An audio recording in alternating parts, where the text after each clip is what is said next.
Okay, so for my assignment for media literacy, I chose to look at a topic that seemed to be one that I've had struggles with middle school students in the past, maybe not so much high school students. I know the issues are still there, but particularly middle school students. And what I chose to do is on deep fakes, exploring the media manipulation, and the information that I pulled my lesson from is from this website here, from the OER Commons.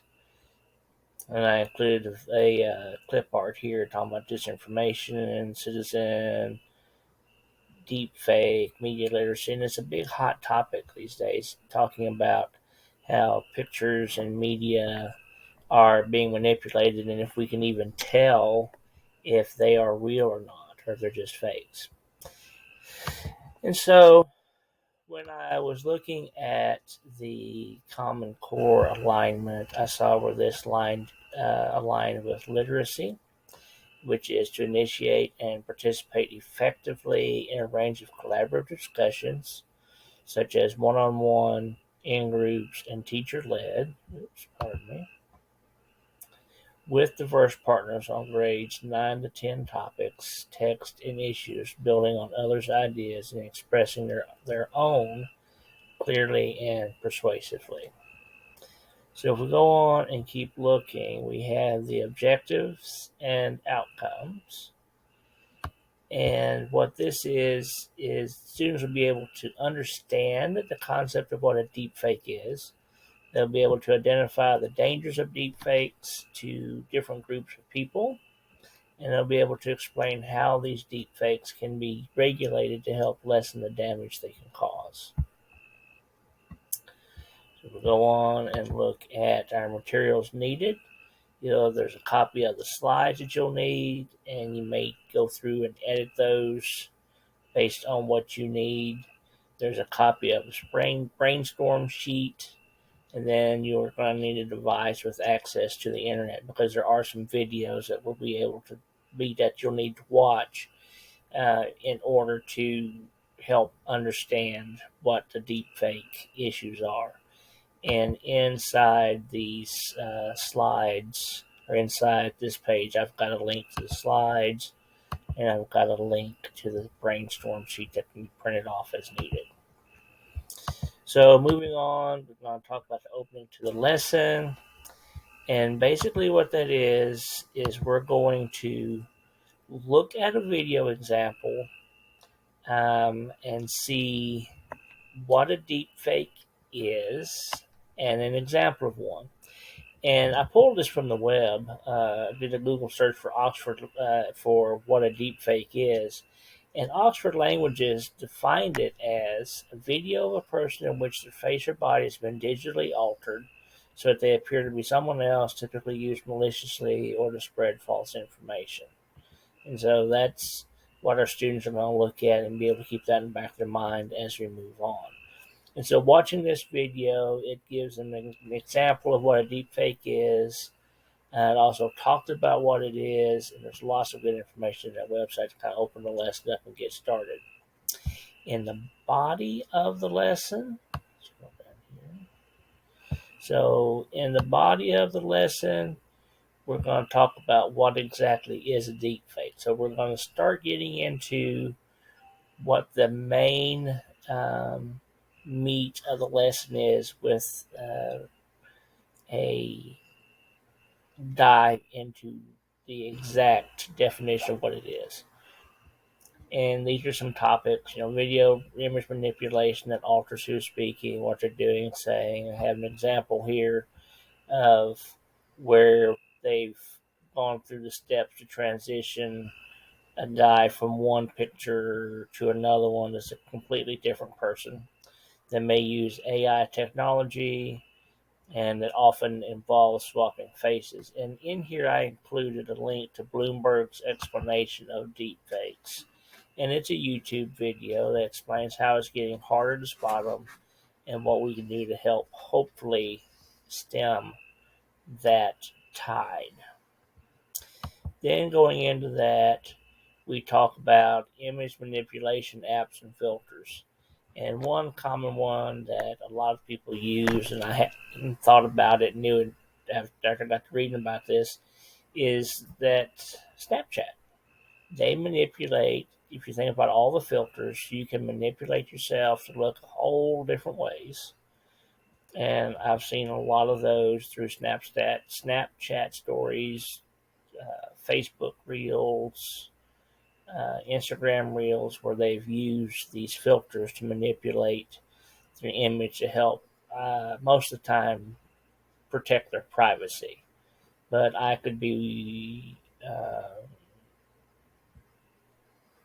wouldn't be surprised if they were using it to also um, promote false information. Then we're going to talk about ethics and image manipulation. And so some questions that we're going to pose to the class is what ethical choices do the users make when they alter an image? How to decide who they're going to alter, how they're going to share them, and whether or not they may hurt someone's image and or feelings. And these are things that we get into. This is to kind of go back a little bit on this lesson. This would be part of a whole unit on cyber ethics. And deepfakes and image manipulation is something that seems to be gaining ground and is very huge and getting larger as we go into more AI-driven technology. Then we're going to have a discussion. So we're going to discuss about this in whole group. The following question. So why should government, celebrities, and or everyday people worry about deepfakes? So after some whole group discussions and answering questions, then we're going to go to this 3-column brainstorm. And so what we're going to do is after we've had a chance to review and think about that information, we're going to get in small groups, and then we're going to brainstorm on ideas why these 3 groups should be concerned about deepfakes. And here's a link to this document. I'm going to go ahead and open it up so we have a chance to look at it. Get it to open up here right quick. So we have one person's going to be a note taker. So they're going to write all the different